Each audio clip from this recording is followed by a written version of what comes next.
Hello guys, welcome back to the channel. This is third video in our series of Python, Ace Those Python interviews, and in this video we're going to talk about Asyncio. This video is going to be very interesting because this is my personal favorite topic in Python. So let's dive deeper into the Asyncio. If you have not watched my previous videos in this series, go check it out, the link in the description. Before going further, subscribe to the channel to never miss an update. So the agenda of the today's video is what is Asyncio and why we are going to use this particular Asyncio.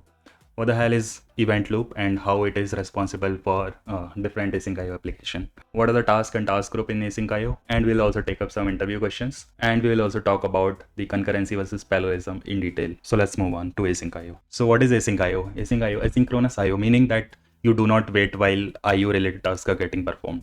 So you pick something else which does not depend on this particular IO task. To understand how does this particular Asyncio works, let's first understand the key concept of the Asyncio, which is event loop. So let's dive into the event loop. So event loop, I'll take an analogy for restaurant kitchen example, and then I'll explain what is event loop in detail. So let's say event loop is the chef in the kitchen, and the task for the chef is to grill a burger, toast a bun, and then there are different orders that are coming in for this particular chef. So what this particular event loop does is it maintains a task queue, and then it starts picking tasks one by one. It only executes the tasks which are not IO bound. Otherwise, if any task is IO bound, then it switches that particular task to some other task. So for example, if there is a awaiting IO task is pending, it will switch to a new task and then it will continue. So you can consider the event loop as a tight bound conveyor circular belt, where each task only lives when it is doing the CPU related work, else it is switched with another task which is ready to execute in the queue. So the event loop is the core of every Asyncio application. This is able to do it with the help of coroutines. So coroutine is nothing but a method that can pause and resume its execution, making it ideal for asynchronous programming. So now let's jump into the code to see the Asyncio in action and understand each of its concept in detail. Okay, so let's dive into the code. So we will use Asyncio and logging for the asynchronous functions, and then logging for printing out any relevant information during the code. We are going to define two methods, or should I say coroutines. The first one is a simple check method which simulates a 1 second delay and say all good. And the other one is greet user method which takes the name and waits for 2 seconds, and then it says goodbye to that particular user. Now the important point is we should await here, and we should not use the time.sleep, because if you use the time.sleep, it will be the synchronous operation and not the synchronous. The event loop will not be able to switch that particular task. Write a async def main async method which will call these particular two asynchronous coroutines one by one, and let's run this particular code. So you can see hello 1, goodbye 1, and all good here. Time taken 3 seconds. So something is wrong here, right? So what we are seeing is if it is a synchronous code, it should have taken 2 seconds, because while awaiting for the 2 seconds, this particular method should be executed, right? But what is happening here, we are running those particular methods synchronously one by one, hence it is not able to switch that particular check method before finishing this greet user. So what we can do is Asyncio provides create task method. So we need to create a particular asynchronous task for these two methods, so that event loop can recognize these as coroutines, and then it can switch whenever there is a IO bound or waiting time happening. So it's the same code. What we have done here is we have created these tasks for this particular method, greet user and check, and then we are doing the same thing. So now if we run the code, and we can see what's happening. So this is the first output that we have already seen. It took 3 seconds, but we see for the second time, hello 2, all good here. The all good here is printed before the goodbye, and the total time is taken is 2 seconds, which is the maximum time taken by this particular greet user approximately. So this is the gist of Asyncio. So what is happening is greet user runs for the 2 seconds. So first greet user say hello user, and then it goes to the sleep for 2 seconds. Now there is another coroutine check, and after 1 second it says all good. So while the first method was waiting for 2 seconds, the check method came onto the loop and executed. That is why the total time taken has reduced to 2 seconds. So we'll take a real world example of restaurant and chef, and then we'll have two methods, one to grill burger and toast buns. So this is how cook burger method looks like. So it is simple method which takes 2 seconds. It prints grilling burger, and then burger is ready, and it returns the cooked burger. So next method is toast buns. So it's similar to cook burgers, but it takes 1 second. So as discussed previously, we'll run this particular program one by one. So as expected, it should take 3 seconds. So it says grill burger, burger is ready, toast bun is ready, total time second 3 seconds. So this is the common mistake that most people do in Async code is they make their particular Async code synchronous. So you should avoid doing it. And so rather than executing functions one by one, create particular tasks so that your event loop can switch those particular asynchronous tasks. So now let's run them concurrently using asyncio.gather. So we'll have a prepare order method which will create particular task for this cook burger and toast bun, and then it'll print out the total time taken. So as we can see now, it is taking 2 seconds because while the burger was getting ready, it started toasting bun and the bun got ready first, then burger got ready. So let's discuss timeout. So let's say there has been some exception in method and you don't want to wait forever, or there is a time bound task that you want to execute. So that so let's say you want your function to run for maximum 1 second, and if that particular method takes more than 1 second, you want to exit from there or do some other task. It provides a timeout keyword argument that you can pass to particular asyncio.wait for method, and then it will raise a timeout error if that particular method does not complete within that timeout. So we know cook burger is to be completed in 2 seconds, but we have given the timeout 1 second. Hence, when we will run this particular method, we'll see a timeout exception is happening. And so let's run this code. So as we can see, grilling burger has started, but it was cancelled because it was taking more than 1 second. So one thing we have seen is you can call timeouts, but if you want to explicitly cancel that particular task, you can cancel that particular task using .cancel callback. So there is a .cancel method which you can use for a particular task which is not yet completed or still executing. So for example, this cook burger task is cancelled after 1 second, although it was about to run for 2 seconds. So hence this particular asyncio cancelled error will be raised, and then finally we will do some cleanup that we want to do. So there is a better way to create a task in Asyncio. So you can use task groups for that. So internally it is a context manager that auto manages the creation and closing of those particular task instances. You can define the task group as async with asyncio.task group as tg, and then you can just create the task. You don't have to do await for this particular task because this task group will do automatic await.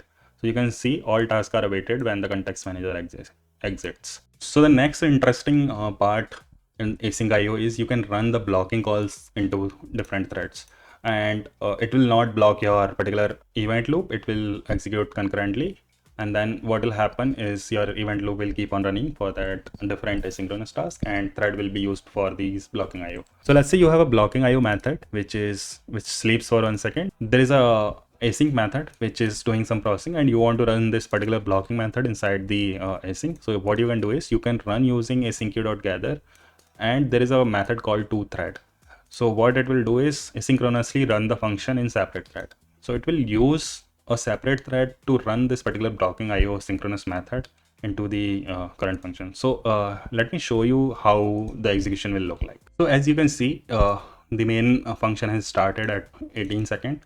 Then the blocking IO completed at 19, and also the main method also completed at 19. So within 1 second, the task of 2 seconds got completed. One for blocking and the another 1 second for async IO, which originally took 1 second. So ideally, if you run this particular function in a synchronous manner, it should take 2 seconds, but we ran this particular blocking IO into a synchronous thread, hence it is completed in common 1 second. So the next thing is you can stream the results as and when your particular tasks are getting completed. So for example, we have these two tasks, cook burger and toast bun, and I want to ship the results of these particular methods as and when they are completed, and I don't want to wait for completion of all the tasks.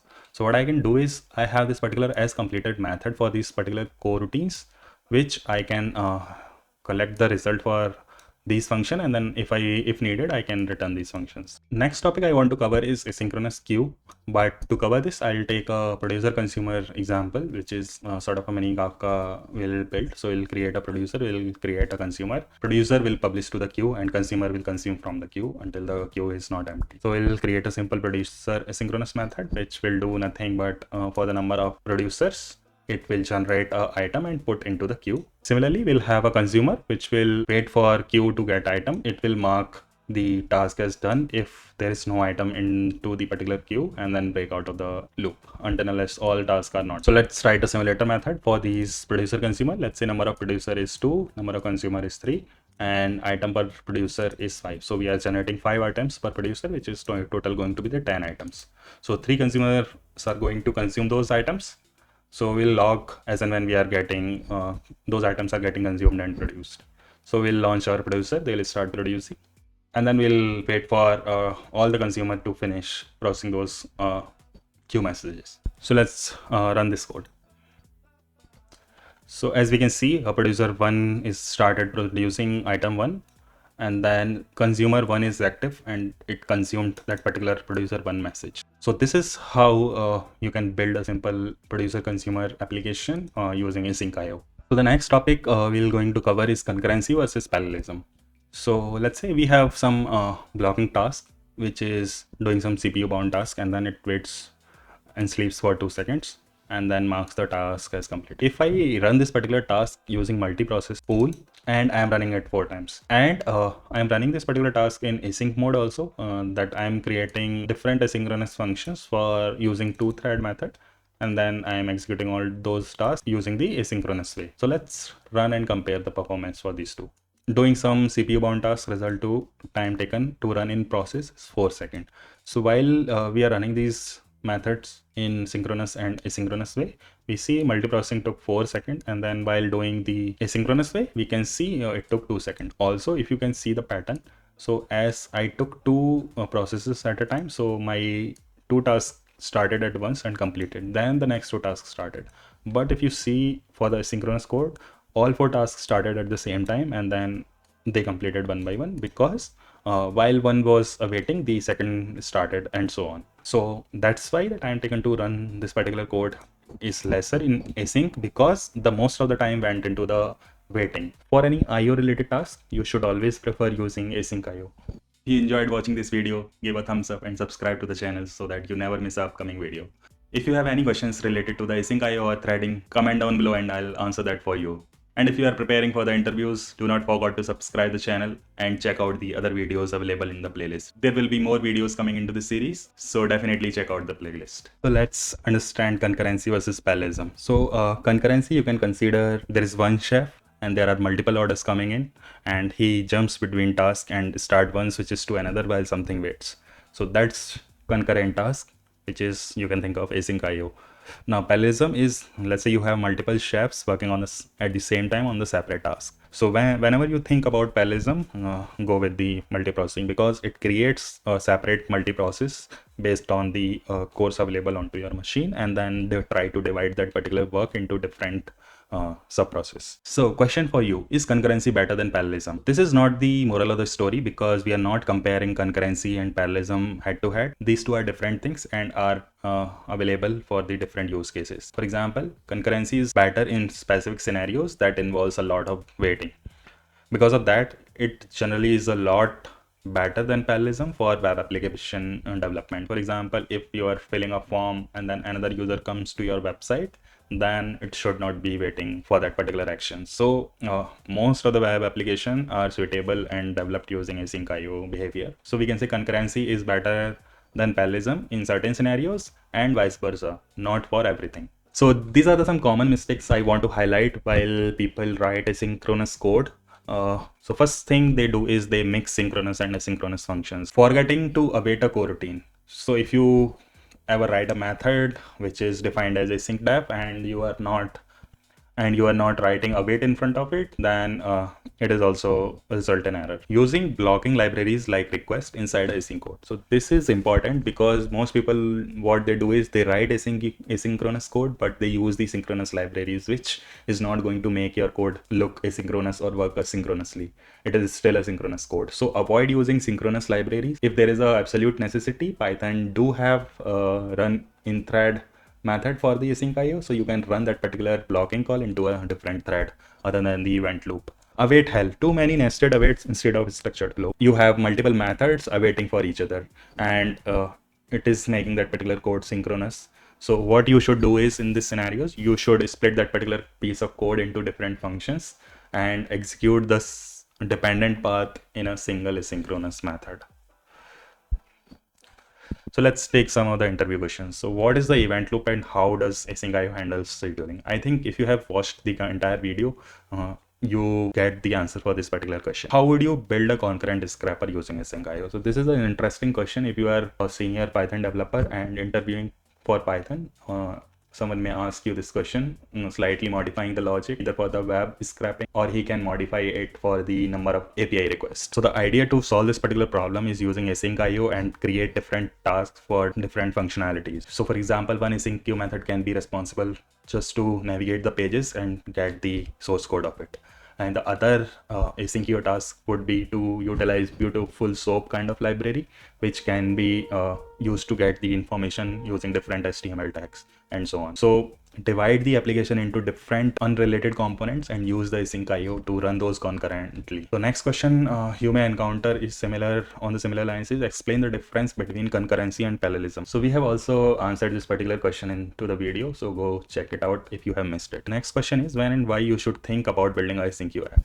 So this is the most interesting question, and you should know when to create a Async.io app, when do you want to create a multiprocessing. So if your application is heavily dependent on the IO task, then you should always think about building it asynchronously. If you are crunching numbers, if you are running any specific function that solely depends on the CPU task, then better to go with the multiprocessing because it will utilize those multi-core available onto your machine. So here's the glimpse of what's coming up next in the series. So next video will be about design patterns in Python. So stay tuned for the video and subscribe to the channel so that you don't miss an update. Then we'll also discuss about metaprogramming, descriptor meta classes, and then the last video is going to be about testing and debugging for the production code. If you want me to cover any specific topic in detail, comment down below so that I can make that particular topic available on my YouTube channel. Thanks for watching. Happy coding. Peace out.